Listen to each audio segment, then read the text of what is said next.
Sa lahat po ng makapanood, wag lang po kayong magulat ha. Update po tayo sa kalagayan po ni Tatay Digong. Kung ano na po ba, kung mayroon na po bang na-submit na mga ID doon sa ICC. Kaya itatanong po natin kay kaibigan para hindi kayo malungkot at hindi kayo magulat na lang na ito ay mangyayari sa kanya. Kaibigan, salamat po, nandito kayo. Maayong adlaw. Meron lang po akong itanong sa inyo. Gusto ko lang po maipaabot sa mga nagmamahal sa atin. Tungkol po ito kay Tatay Digong. Kumusta na po ba ang update? Meron po ba kayong nalalaman ngayon? Tungkol sa, anong tawag dito? Tungkol sa kanyang kaso. Kung meron na po bang mga tao na nagpupumilit na makapag-submit po ng ID ngayon sa ICC. Meron na po bang nakapag-submit nito? Nako guys, ito na. Hindi pa rin maganda ito. Pinipilit talaga ng mga nagdiin kay Tatay na makakuha sila ng mga ID ngayon. No? Meron na po daw na ipadala po doon guys. Meron na isubmit. Pero konti pa lang, sabi ng ating kaibigan. Ano po ba ang mangyayari ito kaibigan? Oo nga. Nakakalungkot naman yan.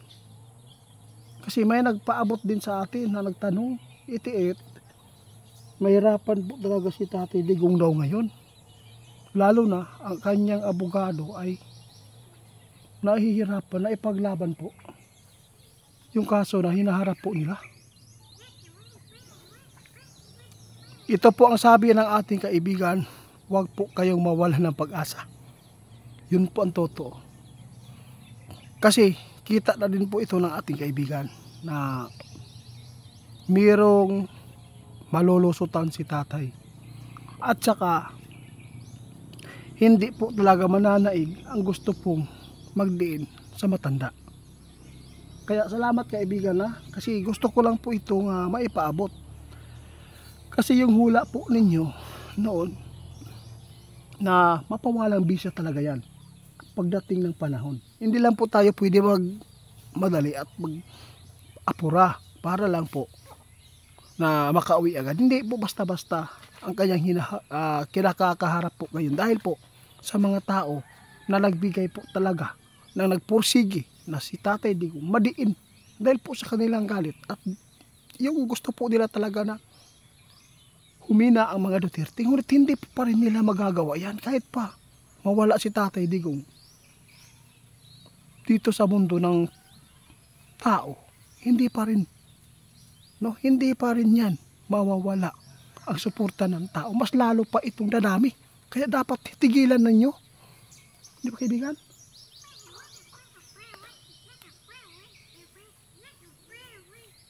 Sa lahat po daw ng mga supporters ng Duterte, ayaw mo kabalaka.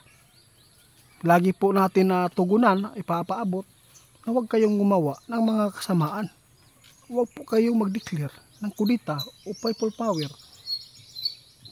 Kung gusto po ninyo na mapalitan po ang presidente, maghintay po tayo sa tamang panahon kung kailan matapos ang termino ni PBBM. Kung sakaling maggawa kayo ng hakbang na hindi kakabuti po sa mga DDS supporters, gusto nyo mag-extend po si PBBM 20 years. Sino nga magkaroon po ng pubya o lungkot, galit dahil po 20 years, hintayin po daw natin, sabi na ating kaibigan, di ba? Hintayin po ninyo ng 3 years. Kaya wag po tayong gumawa. Kasi marami po ngayong nagplano kung paano sila mapabagsak ang mga Duterte. Di ba kaibigan?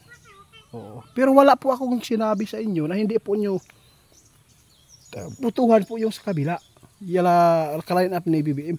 Kung sino po ang gusto po ninyo, kung meron pong ikakatulong po dito sa atin, go ahead. Wala po problema. Kasi hindi man po natin mapipilit ang tao kung ayaw po ni sa kanila, di ba? Po. Kaya sa lahat ng makapanood sa atin, huwag lang po natin madaliin ha. Kasi alam po kung bakit napaabot ng ating kaibigan noon na nanalo na. Kasi po nahirapan ang mga kalaban na mag-submit ng patutuo. Yung mga biktima ba, may mga death certificate, kung ano po ang kinamatay, hindi man po sinaktugon nun. Ngayon, may pinaka simple man na ginawa ng ICC, ID lang daw, pwede na daw yan magamit. Ibig sabihin nito, grabe ang pagluto karon sa ICC po.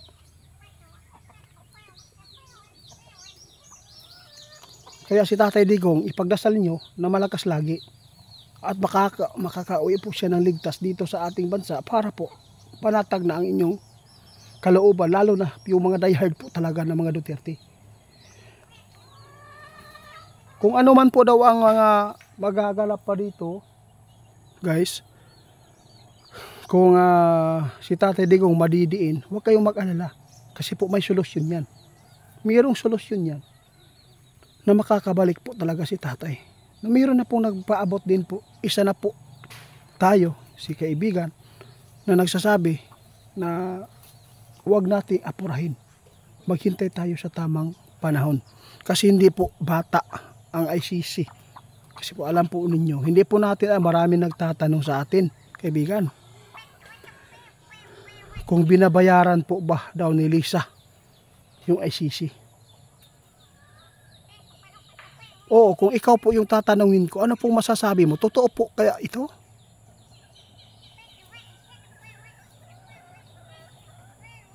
Ito ang sabi ng ating kaibigan ngayon, no, hindi po natin alam ha, at hindi po kami makapagbigay ng tugon, paabot, kung binabayaran ba ni Lisa. Hindi po natin alam yan. Kayo lang maghusga. Kung meron po kayong naririnig dyan sa ICC na pwede palang bayaran, ibig sabihin yan, pwede guro, di ba? Kung hindi pwede babayaran, ay hindi po yan mangyayari at hindi po yan pwede bayaran. Na ito na po yung sagot ni kaibigan na lalo na. Oo, lalo na yung nagpatanong. Oo, huwag po tayo agad maghusga sa ICC. Pabayaan na lang po natin kung ano man po ang kanilang ginagawa kasi hindi yan mananaig ang mga masama. Kung sakali man may mga masamang balak talaga. Oo, lalo na yung nag-chat sa atin, akala ko mananalo na. Alam natin yan, mananalo yan. Oo. Kasi po,